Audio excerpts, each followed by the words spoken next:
Very good afternoon. This is the Midday News on Rajya Sabha TV. I'm Ashwarya with you. Let us start the news bulletin with the headlines.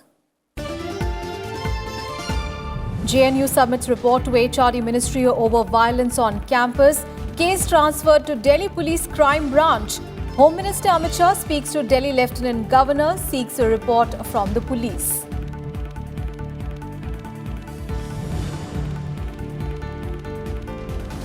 India strongly condemns targeted killing of Sikh youth in Pakistan's Peshawar.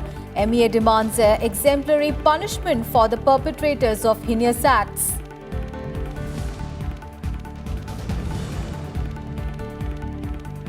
Nankana Sahib incident clearly shows condition of minorities in Pakistan, says Home Minister Amit Shah.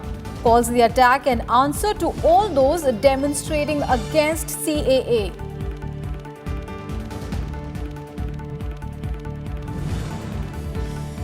U.S. President Donald Trump threatens Iraq with sanctions after its parliament calls on U.S. troops to leave the country.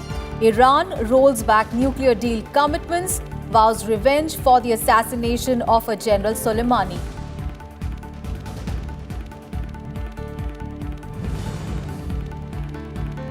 And in Golden Globe Awards, Joaquin Phoenix named Best Actor for Joker. Once Upon a Time in Hollywood Cleaned Up wins Best Picture.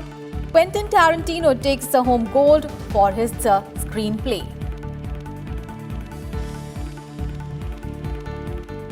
The top story this afternoon, the HRD Ministry has called an urgent meeting with the JNU administrations, including the Vice Chancellor, over the violence that took place on the campus the previous day. The university has sent a detailed report to the HRD Ministry about the sequence of events. Now, the top administration officials are at the ministry to provide all the details that led to the present situation. Remember, the ministry had on Sunday sought an immediate report from the JNU registrar about the violence that broke out and also the students and teachers' condition as well. Remember, many of them were admitted to the All India Institute of Medical Sciences with injuries and were discharged today. JNU में कल जो violence हुआ उसको संज्ञान में लेते हुए हमने पुलिस स्टेशन वसंत कुंज नॉर्थ में ऑलरेडी एक FIR दर्ज कर लिया और further investigation is underway. Meanwhile, the HRD Minister Ramesh Pokhriyal Nishank has urged JNU students to maintain the dignity of the university and peace on the campus. And Home Minister Amit Shah also spoke to Delhi Lieutenant Governor Anil Baijal and requested him to call representatives from the JNU for discussions. The Home Ministry has also sought a report from the Delhi Police. Meanwhile, the Delhi Police has transferred the case to its crime branch, even as two top officials of the Premier Institute met the Lieutenant Governor of Delhi to apprise him about the present situation.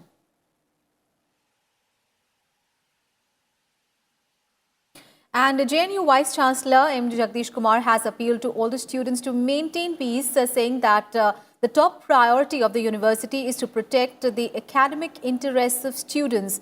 The appeal came a day after masked men indulged in violence on the JNU campus. In a statement, he said, and I quote him now, would like to appeal to all students to maintain peace. The university stands by all students to facilitate their pursuit of academic activities. We will ensure that their winter semester registration will take place without any hindrance.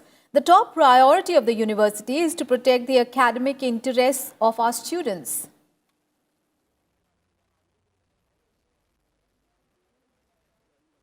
On to some other news now. The Election Commission is expected to announce the poll schedule for Delhi elections later today. The Commission has convened a press conference later in the afternoon today to announce the election schedule. Remember, the term of the 70-member Delhi Assembly is ending on 22nd of February and a new house has to be constituted before that.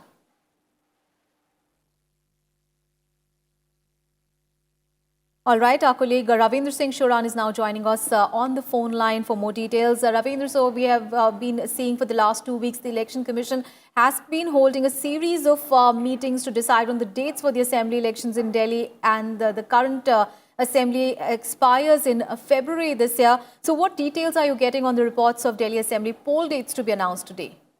That's right, Ashwarya. Good afternoon. And today, later in the day at 3:30 p.m., the Election Commission has convened a press conference. They are going to address a press conference today, and we are hopeful that the Election Commission is going to announce the schedule for the upcoming assembly elections of the Delhi NCT.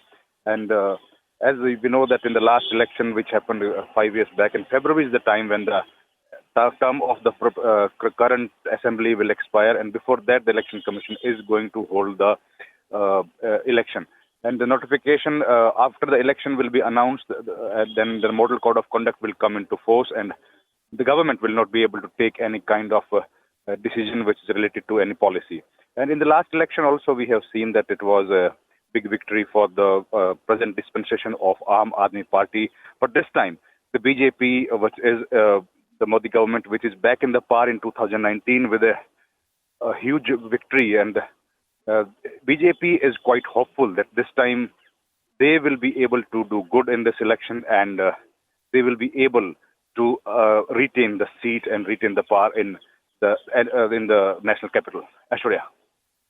Thank you so much for all those updates there.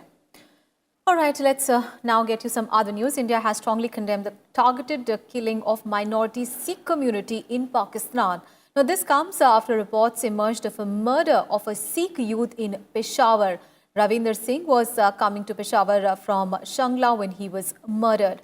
Now, the incident follows the recent vandalism of Holy Gurudwara Nankana Sahib and the unresolved case of an abduction, forced conversion and marriage of a Sikh girl there. The Ministry of External Affairs said that Pakistan should take immediate action to apprehend and give exemplary punishment to the perpetrators of the crime. The ministry said that the Pakistani government should act in defense of their own minorities instead of preaching sermons to other countries. The statement from the MEA also pointed out Islamabad's inaction regarding several cases of violence against Sikhs. And BJP President Amit Shah on Sunday accused the opposition parties of misleading the people over the amended Citizenship Act and instigating violence. Now, speaking at an event in New Delhi, Amit Shah accused the Congress Party, the Aam Aadmi Party and the other opposition parties of misleading people on the provisions of the Citizenship Amendment Act, resulting in violence across the country. He added that CAA's beneficiaries are largely Dalits and poor, and those who are opposing the law are actually against these people. Amit Shah called Delhi Chief Minister Arvind Kejriwal and Gandhis as anti-Dalits for questioning the CAA. प्रधानमंत्री जी ने citizenship amendment act को cabinet के अंदर मंजूरी दी, लोकसभा ने पारित किया। केजरीवाल ने जनता को गुमराह कर कांग्रेस पार्टी ने विशेषकर राहुल बाबा और प्रियंका वाड्रा ने जनता को गुमराह कर दंगे करवाने का काम किया है। मित्रों, दंगे करवाने का काम किया। आप देश की माइनॉरिटी को भड़का रहे हो, क्या आपकी नागरिकता चली जाएगी? मैं माइनॉरिटी के भाइयों बहनों को कहना चाहता हूं, सीएए से किसी भी देश की माइनॉरिटी नागरिक की नागरिकता जा ही नहीं सकती, क्योंकि सीएए में नागरिकता लेने का प्रावधान ही नहीं। Amit Shah further said that the recent attack on Nankana Sahib Gurudwara in Pakistan stressed the importance of the Citizenship Act to provide relief to the religiously persecuted minorities in the neighboring country. He reiterated that this legislation has nothing to do with the citizenship of the minorities in our country. इन लोगों ने एक झूठ का पुलिंदा किया। वो कह रहे हैं पाकिस्तान में कहां अत्याचार हो रहा है। अरे केजरीवाल, आंख खोलकर देख लो। राहुल जी, सोनिया जी, आंख खोलकर देख लो। परसों ही नानकाना साहब जैसे पवित्र स्थान पर हमला कर सिख भाइयों को आतंकित करने का काम पाकिस्तान ने करा है। ये जवाब है उन सारे लोगों को जो सीएए का विरोध कर रहे हैं। Meanwhile, BJP working President JP Nadda also took part in the door-to-door campaign to create awareness about the Citizenship Amendment Act and he urged the party workers to at least visit a household thrice to send across the message. मैं यहां बैठे तमाम कार्यकर्ताओं से यह निवेदन करूंगा, रुकना नहीं जब तक आप एक एक घर पर 3-3 बार उनका दरवाजा खटखटाकर भारतीय जनता पार्टी का संदेश नहीं पहुंचा देते हैं, तब तक रुकना नहीं है। इस बात के लिए हमको काम में जुटना है। And the BJP has condemned Pakistan Prime Minister Imran Khan's statement on the Nankana Sahib incident. Now, BJP leader Sambit Patra said on Sunday that Pakistan's Prime Minister should answer on Nankana Sahib incident rather than talking about the condition of minorities in India. He also accused Imran Khan of promoting terrorism in his country. He said that while addressing a press conference in Delhi that opposed the surgical strike and the air strike at Balakot, Imran Khan has been caught red-handed promoting terrorism. देखिए, Imran Khan tweet करके कहते हैं कि ननकाना साहब में कल जो हुआ मैं तो उसके खिलाफ हूं, किंतु मोदी और आरएसएस जो इंडिया में मुसलमानों के साथ और यहां के माइनॉरिटीज के साथ कर रहे हैं उसकी हकीकत क्या है। आज इस प्लेटफॉर्म से हम इमरान खान को दो टूक जवाब देना चाहते हैं। Mister Imran Khan, you head a country which is best called as Terroristan. आप टेररिस्तान को हेड करते हैं, आपका देश आतंकीस्तान है। और आज हम जानते हैं कि आखिर चाहे यूनाइटेड नेशन हो, चाहे आपका ट्विटर हो, आप भारत के खिलाफ क्यों बरगला रहे हैं, आप भारत के खिलाफ क्यों पोस्ट कर रहे हैं ट्वीट्स। इसलिए कर रहे हैं क्योंकि सर्जिकल स्ट्राइक और एयर स्ट्राइक के पश्चात जो आपकी हालत हुई है, आप खुद उसको एक्सप्लेन नहीं कर पा रहे हैं। इमरान खान तो ट्वीट करते हैं, कुछ लोग भारत में भी हैं जो इस प्रकार के घृणा को भारत में फैलाने की कोशिश करते हैं। जहां तक कांग्रेस का सवाल है, ना केवल लटकाना, अटकाना, भटकाना, अपितु भ्रम फैलाना और आग जलाना इनका काम है। कांग्रेस पार्टी के राशिद अलवी ने आज जिस प्रकार का स्टेटमेंट दिया है, हम उसकी निंदा करते हैं। उन्होंने कहा है कि इमरान खान और नरेंद्र मोदी की यह साजिश है, दोनों मिले हुए हैं, दोनों मिलकर यह सब ऐसा प्रोपेगेंडा कर रहे हैं। इमरान खान को प्रोजेक्ट मोदी करवा रहे हैं और मोदी जी को प्रोजेक्ट इमरान खान करवा रहे हैं। मैं सोनिया जी और राहुल जी से पूछना चाहता हूं, क्या आप इस प्रकार के वक्तव्य से सहमत हैं? On to some other news now. Parents that have been included in Assam's register of citizens but their children have not will not be separated for now. The centre's top law officer K.C. Venugopal promised the Supreme Court on Monday. The top court was hearing a request filed by a non-profit organization that complained that there were 60 children in detention centers because their citizenship was yet to be established. The Supreme Court on Monday also sought an explanation from the Assam government over the allegations of communal statements by State NRC coordinator. Several other petitions have been filed relating to the NRC in Assam, and the bench issued notices to the centre and the Assam government and sought response within 4 weeks.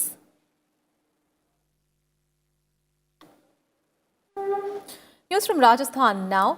And Kota's JK Lone Hospital is not the only hospital in Rajasthan which is presenting a sorry state of affairs. A government-run hospital in Bikaner saw the death of at least 162 children in the month of December last year. However, the hospital said that all the deceased children had taken birth at the primary health centers and the community health centers, and they were later referred to the PBM hospital in a critical condition. कारण ये है कि एक तो periphery से tertiary centre तक government ने facilities provide की हैं, फ्री ट्रांसपोर्ट की, एम्बुलेंसेस इजीली अवेलेबल हो जाती है पेरिफेरी पे भी, और उससे सीरियस पेशेंट्स जो हैं वो ज़्यादा टर्शरी सेंटर तक पहुंच जाते हैं। तो हमारे पास कॉम्प्लिकेटेड केसेस का नंबर जो है काफ़ी ज़्यादा हो जाता है। और यूजुअली जैसे आउट हाउस और इन हाउस दो तरह के पेशेंट्स होते हैं, जिनकी बाहर डिलीवरी हुई है और जिनकी यहाँ पे डिलीवरी हुई है। तो उन केसेस में कॉम्प्लिकेशंस थोड़ी ज़्यादा होती हैं, तो डेथ्स का उसमें परसेंटेज ज़्यादा। A total of 2,219 children, including those born at the hospital and who arrived from outside, were admitted at the hospital in the month of December. Out of these, 162 children, mostly infants, passed away last month. That is around 7% of the children admitted at the hospital that died in the month of December. The annual data suggests that the hospital witnessed a death of 1,682 children in 2019. In midday news, time for a very short break. I will be right back with more news. Don't go anywhere.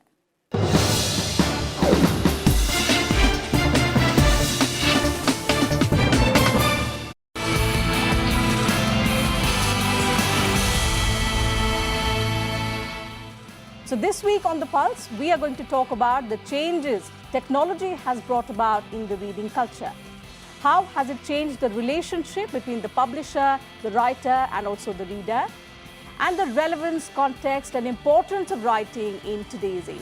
It's not a golden era, but a platinum era for publishing in the world right now, because we have opened ourselves to diversity of narratives, to diversity of writing styles. We are breaking the established genres and we are creating new genres, and we are discovering new readers every day. We have to appreciate that the creative space has become very crowded and many titles are getting published. We have to promote ourselves because publishers have very limited, ultimately they are the business houses, they have very limited funds. This is the best era for the young writers or the people who want to write or want to become an author. Because just look around you, there's a lot of options. There are digital publishing, then social media, then blogs, and all such stuff which is all around you. भी अगर आपको पढ़ने का शौक है, नई चीज़ें समझने का शौक है, तो वो जिस शक्ल में आपको मिले, उसको छोड़िएगा नहीं.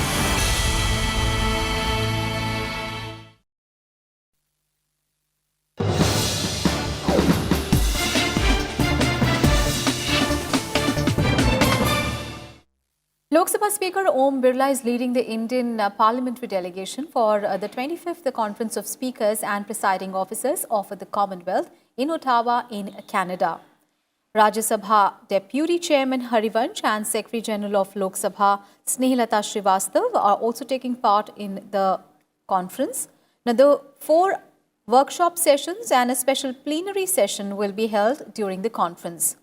The Lok Sabha Speaker will be the workshop presenter in the 4th workshop, and he will also attend the meeting of CSPOC Standing Committee that is to be held today. The Indian Institute of Public Administration's chairman T.N. Chaturvedi passed away in Noida on Sunday, and President Ramnath Kovind condoled his death. The president has said in a tweet that T.N. Chaturvedi will be remembered for his remarkable contribution to the public service. In a career spanning various decades, he discharged different responsibilities with great competition and competence. And Vice President M. Venkaiah Naidu also condoled his demise and said that T.N. Chaturvedi was known for his integrity in knowledge. The Vice President added that Chaturvedi was a towering intellectual and true nationalist and had an illustrious career in public life, and he served every role with distinction.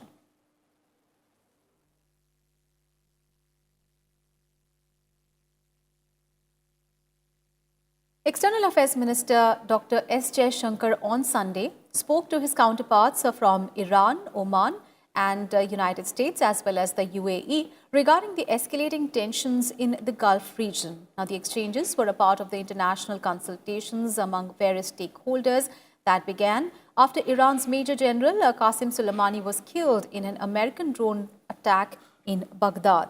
S. Jaishankar tweeted after the meet concluded a conversation with the Iran Foreign Minister Javad Zarif, noted that the developments have taken a very serious turn. India remains deeply concerned about the levels of tension. And later, S. Jaishankar also held a telephonic conversation with the U.S. Secretary of State Mike Pompeo, Oman's Foreign Minister Yusuf Alawi, and Abdullah bin Zayed of the UAE, where he highlighted India's stakes and concerns.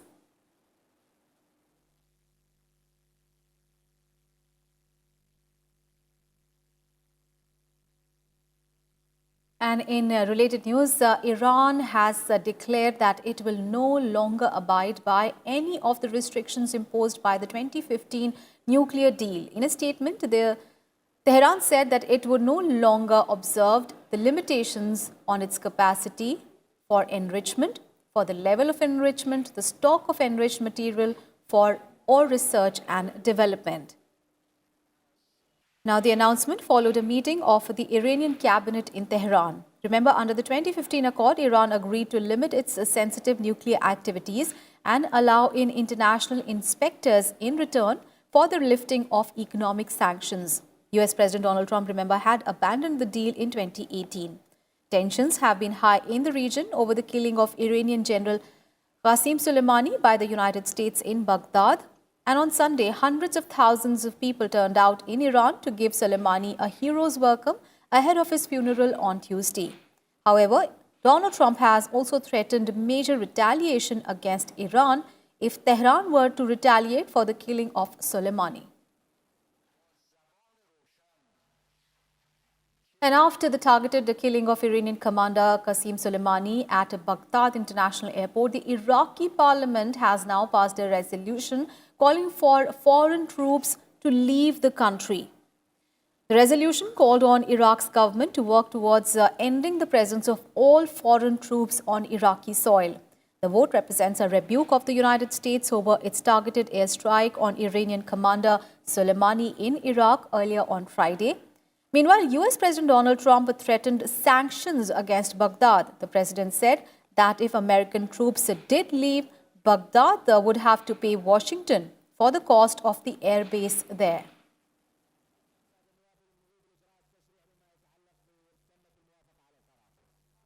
And now let's talk about environment and climate change.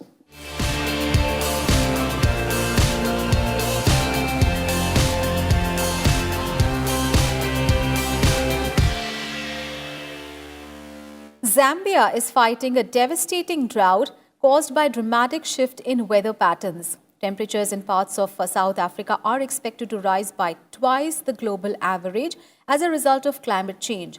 Zambia Red Cross warned that the drought, following 2 years of poor rains and failed harvests, has left over 2.3 million people facing severe food insecurity. While rainfall hit a record low in southern and western parts of Zambia, flash floods and waterlogging occurred in the north and east of the country. Now, this combination has resulted in poor harvest, with families surviving on only wild fruits and roots, posing a serious risk to their health. And not just food, enough drinking water is also not available, which means that people and animals are using the same water points, exposing people to diseases and creating heightened risk of animal attacks as well.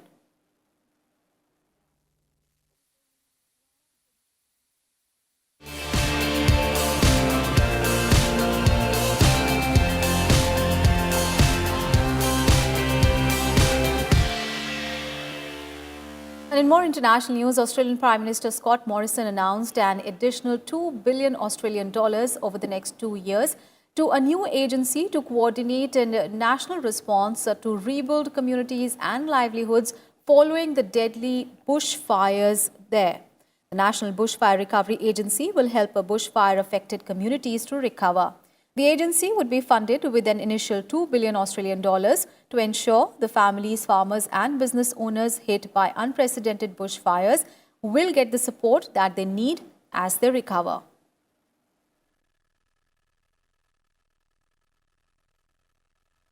Meanwhile, the bushfire crisis has taken a very heavy toll, with more than 1,500 homes already lost throughout the course of this fire season, which has been running since September last year. Over 21 people have lost their lives so far.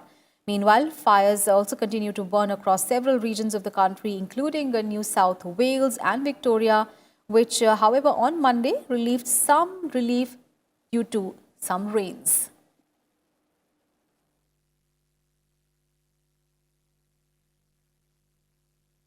And in some entertainment news, actor Joaquin Phoenix won the Golden Globe for Best Actor in a Motion Picture Drama. Phoenix won the award for the portrayal of the unstable character in comic book drama Joker. Once Upon a Time in Hollywood and 1917 took home the top prizes for the Best Picture in their respective categories. Quentin Tarantino's flick won in the comedy or musical category, as well as earned the director and writer a Best Screenplay award. 1917 earned the drama category's top prize, and Laika Entertainment's Missing Link won the prize for Best Animated Feature, upsetting Disney and Universal. And Awkwafina nabbed the award for Best Actress in a Comedy or Musical, becoming the first Asian American to win in the category.